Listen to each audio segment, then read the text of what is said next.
جہاں تک ثواب پہنچنے کا تعلق ہے، مشکوٰۃ شریف باب التشہد کی حدیث موجود ہے، اصاب كل عبد صالح فی السماء والارض، کہ جب ہم کہتے ہیں کہ السلام علینا وعلی عباد اللہ الصالحین، تو ہر نمازی کا سلام ہر عبد صالح کو، چاہے وہ عبد صالح فرشتہ آسمان میں ہو، چاہے عبد صالح زمین کے کسی کونے میں ہو، ہر نمازی کا سلام حدیث کے مطابق قبر میں مرحوم کو پہنچتا ہو۔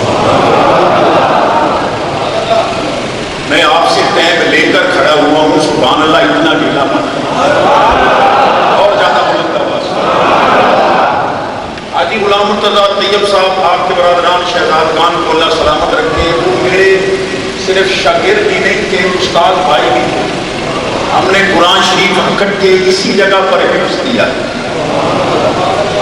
جبریل علیہ السلام نے حضور کے قدموں کو چوما، لیکن عالم کی یہ شان ہے کہ عالم قیامت میں حضور کے ہاتھوں کو بوسنا اور زیادہ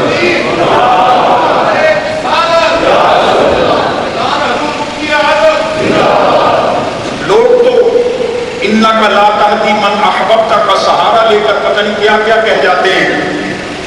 ہمارا عقیدہ یہ ہے کہ علماء کرام کو اللہ حکم دے گا فاشفع من احببت، کہ پل صراط پر کھڑے ہو جاؤ، جو تمہیں پسند لگے اس کا ہاتھ پکڑ کے پل صراط باہر۔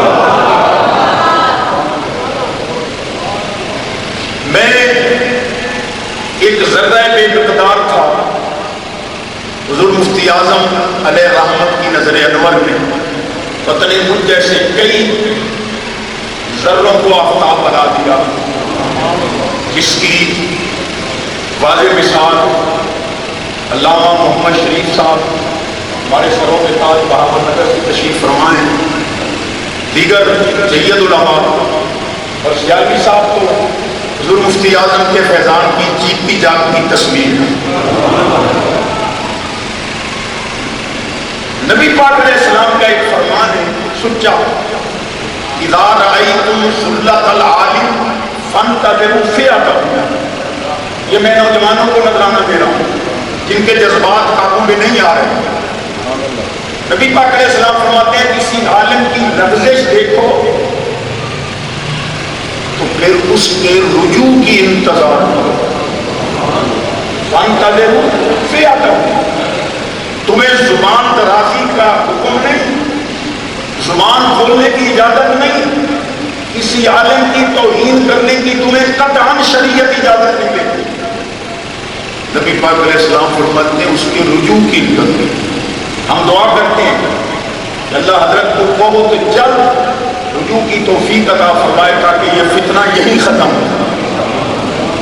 کیا ضرورت ہے 6 گھنٹے دلائل دینے کی، اسی وقت اگر آپ نے رجوع کر لیا ہوتا تو یہ نوبت ہی نہ آتی۔ بہرحال ہم ان کے لیے عرض گزار ہے کہ ہم نوازی کریں۔